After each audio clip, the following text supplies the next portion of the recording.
Well, I'm with Stewart Logan. Hello, Stewart. Hi there. And I believe, Stewart, you've got a hill round finish coming up very shortly, haven't you? Yes. Finishing the Welsh Hewitts on top of the English Hewitts, which I finished in the springtime. Now, is that hopefully tomorrow? Yes. What's the forecast like? Terrible. We're just going to hope they're too pessimistic. Well, to begin with, Stewart, for the uninitiated, what is a Hewitt? A Hewitt is a hill in England, Wales or Ireland over 2,000 feet with a prominence of 30 metres at least. Now, hopefully we'll do a little bit of filming tomorrow, and your last English and Welsh Hewitt is it Helgi? It is. Thank you for giving the Welsh pronunciation of it. I prefer to call it the Hill of the Black Dog. And as we were saying before, hopefully, weather permitting, we'll do that one tomorrow. And yes. I'll do a little bit more filming, Stuart, and we can give a bit more detail about the Hewitts then. But the scenery behind, it's quite appropriate because at the head of the valley behind you, it's just cloud-capped. It's Snowdon, isn't it? Allegedly. Now, you've been up Snowdon, have you? Oh yes. It is the only 3,000 foot hill in the British Isles that I have not had a view from the top of. Well, good on Snowdon, but obviously the highest Hewitt that there is. So we thought it'd be quite appropriate to film here. So anything else just before we close off? It's just a small little introduction, this one, Stewart. Just before we do close off, any other thing you'd like to say? The only thing I would say is the thing I've noticed about the English and the Welsh Hewitts as compared to Scotland is you never feel you're too far from civilization. In just about any direction from the top of a hill you can see fields and civilization, whereas there are areas in Scotland where all you see is hills going into distance. That's not to take away from the how good the hills are, but it's just you never quite feel you're in the wilderness quite so much. Well, for now, Stewart, many thanks. We'll do a bit more filming for tomorrow. Okay.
Quite well sheltered here, Stewart. It is, isn't it? Yeah. Not at all. Very last Hewitt coming up, English and Welsh. Last Welsh Hewitt, yes, on top of the English ones. Well, congratulations. I'll follow you to the summit cairn, Stewart. Oh, that's very kind of you.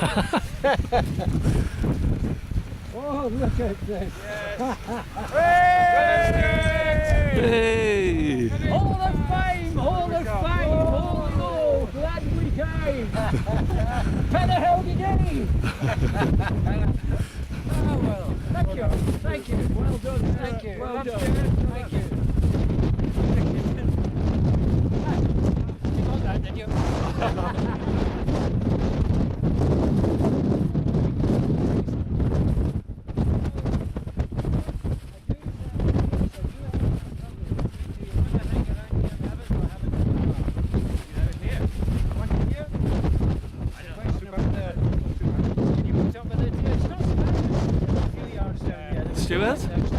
Congratulations. Oh, thank you. Thank you.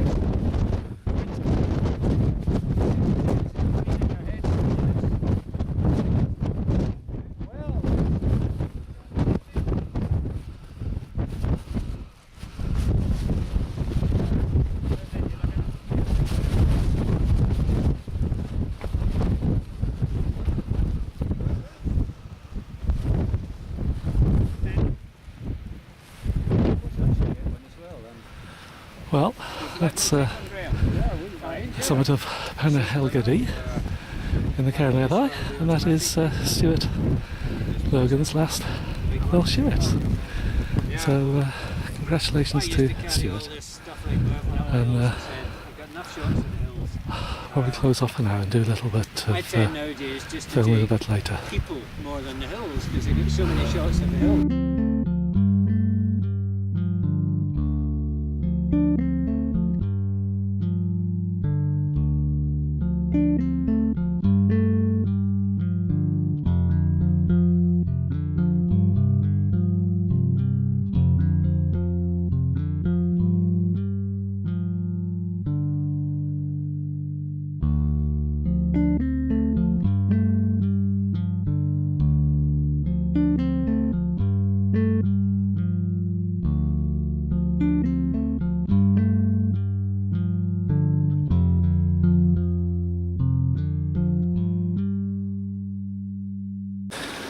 Well, I'm with Stewart Logan again, and hello there, Stewart. Hi there, good morning.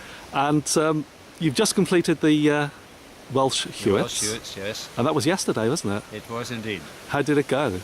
Well, the forecast was very accurate. I think we said earlier that the forecast was terrible. We started out, we could actually see the top at the very beginning, but it was extremely windy. At one point on the way up, the wind was so strong we could hardly move into it. Some measurements were taken by Graham Jackson, and he got gusts of 72, but that wasn't 72 miles an hour, but that wasn't at the point where we met the strongest winds, so there must have been over 80 miles an hour. In mentioning Graham, I should say that I went up the hill with Mervyn, of course, Graham Jackson, John Barnard, Ed Humphreys, Anne Bowker, and Roland was there as well. So it was a good hill to finish on, Stewart. It was a good hill, yes. We had it dry, but we were into the mist at probably about 600 metres. We had it dry to the top, but then on the top, when we were having a little celebration with some alcohol, the rain started, and frankly it got heavier and heavier on the way down. We were glad to get down to the hotel for it was actually hot cups of tea as well as alcohol in the hotel, because we were rather wet by that stage. Well, you're very well known, Stewart, for completing 10 rounds of the Munros, and what I thought would be quite good, just for a few minutes, is to go into a little bit of comparison, maybe about how you find the Scottish mountains compared to the English and Welsh ones, any sort of differences or any ones within England and Wales that stand out. But just before we do that, maybe I can just mention, as far as the Hewitts listing is concerned, it's available via a tacit publication. The English listing was published in 1997, and the Welsh listing also published in 1997, but originally the Hewitts appeared as the Swets, and that was in Alan Dawson's Relative Hills of Britain book, published in 1992.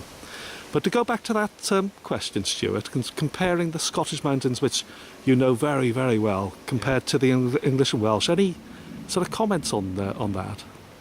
Well, it's more differences I've noticed. I've never found heather like that in the Berwins. Once you got up onto the ridge, it wasn't too bad because there was a bit of a path forming. But access to the ridge, if you didn't go by the recognised motorway directions, was absolutely terrible. So that's one of my memories. I think the area which I thought compared so well with Scotland was the Rinnogs. They were lovely rugged hills. But the other thoughts I've got about, not so much the Welsh ones as the English ones, I didn't find the Pennine Hills too exciting at all. I found a lot of them were big sort of rounded domes with peat hags everywhere. A bit reminiscent of some of the Cairngorm areas, but I didn't enjoy them so much.